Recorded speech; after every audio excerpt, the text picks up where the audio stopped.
This is a lecture on the application of double and triple integrals to mechanics. The second lecture, which will be the final lecture for Chapter 4, is just a short discussion on the importance of moments of inertia in physics. Many quantities in kinematics are calculated by using double and triple integrals, sometimes single integrals too. The type of quantities that are calculated this way would be the mass of an extended object, various moments, centers of mass, moments of inertia, or radii of gyration. Now, depending on the geometry and how the density is specified, these calculations can be as easy as a simple multiplication, or they can be single, double, or triple integrals. There's a potential source of confusion in terms of how density is specified. I don't think Stewart laid this out real carefully, and so I'm just doing it here. Perhaps this is so obvious to the people listening to this lecture, and I hope it is, that, but to me it wasn't. I wanted to lay it out all in one spot. So here are the three different types of units that are used for density. Mass per volume, mass per unit volume. Units could be kilograms per cubic meter. Mass per unit area, kilograms per meter squared, or it could be given as linear density, which is kilograms per meter.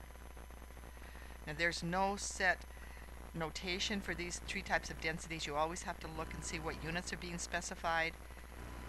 For these notes, I'm just going to use rho for the regular density per unit volume. Density per unit area, I'll put a subscript A, and density per unit length, I'll put a subscript L. I'd like to now show how these types of densities, or these units of density, can change the calculation of mass from triple to double to single integrals. So we'll start the most general case, and in this general case, density is specified as kilograms per cubic meter. Of course, mass is kilograms, so to get the kilograms out of density, you have to multiply by meters cubed, which is volume. If density is constant and the volume is known, all you have to do is multiply together the density rho and the volume v of the object. But if the density is non-uniform, if it varies somehow throughout this object, you have denser areas and areas that are more thinned out, or you have a very complicated shape, then this the calculation of mass is a triple integral. And that's what's shown here. I want to talk a little bit about where the density per unit area, where that even comes from. The idea here is that you would have some kind of a plate, a flat plate, and the area of the flat plate is not specified. So you had a big sheet of material and you might cut out different shapes out of it, or circles or something.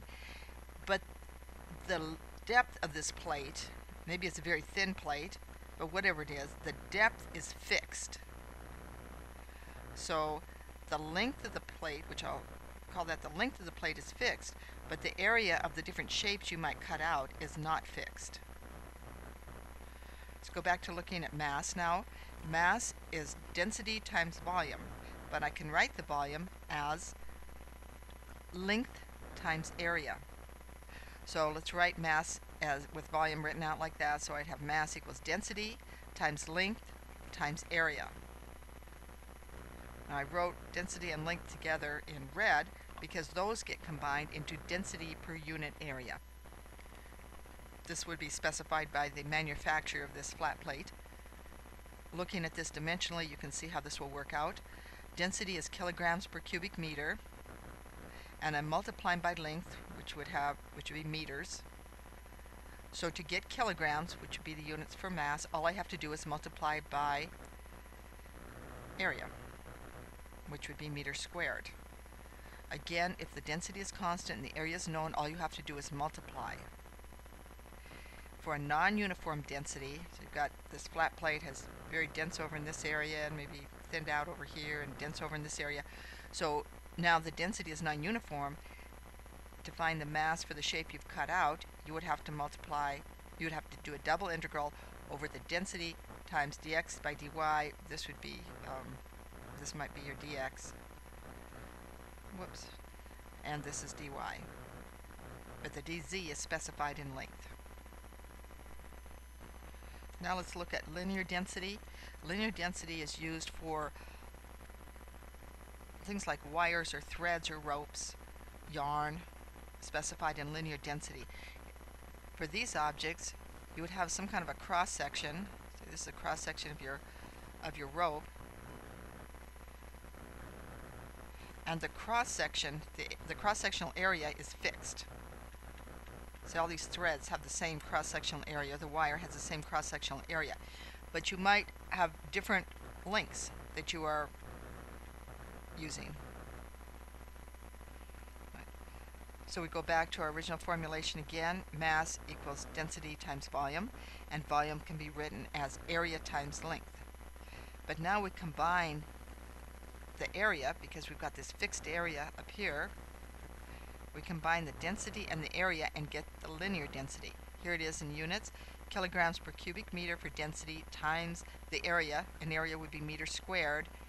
To get kilograms, we only need to multiply by meters, which means length. You only have to multiply by the length. Again, for constant linear density and length known, calculating mass is just a multiplication.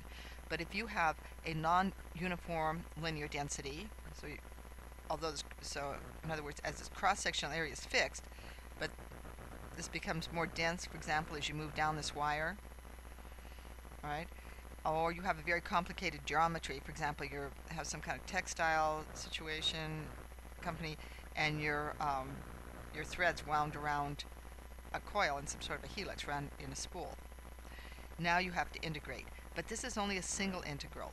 The ds means you're integrating over arc length to try to find out the length of the wire in this particular shape.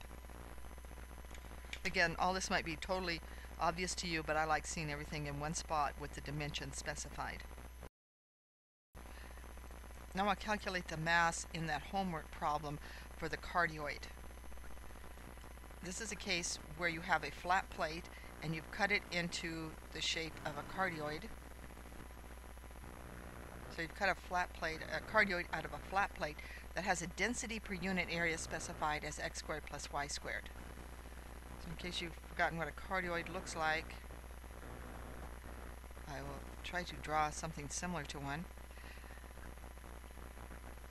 Okay, this would be your x and y, but looking at this formulation, when theta is 0, we're out here at 2, because cosine of 0 is 1. At pi over 2, cosine is 0, so I'm down here at 1. Okay. Actually, this gets traced out a couple times.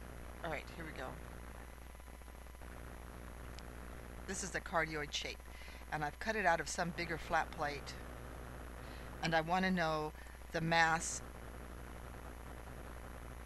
in this cardioid. So the density is non-uniform. I'm going to have to integrate.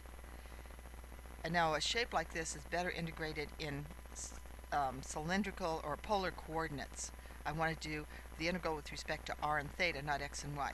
Here would be how it would be done with respect to x and y. So I'd have the double integral over the boundaries of this, which are going to be hard to find actually. And I'd have x squared plus y squared dx dy. But I'm going to transform that into polar coordinates. So to do that, I take my function, which is my density function, and I write it in terms of r theta. Well, here's the density function, x squared plus y squared. In polar coordinates, this just becomes r squared. Then the dx dy in polar coordinates is r dr d theta. Remember, r was the Jacobian, and r and theta are the variables, the new variables of integration. So here's what the mass would look like. For the limits, theta is going all the way around the circle, so we're going 0 to 2 pi, and the radius is here, but at each value of theta it changes, so the upper limit of the radius of integration changes with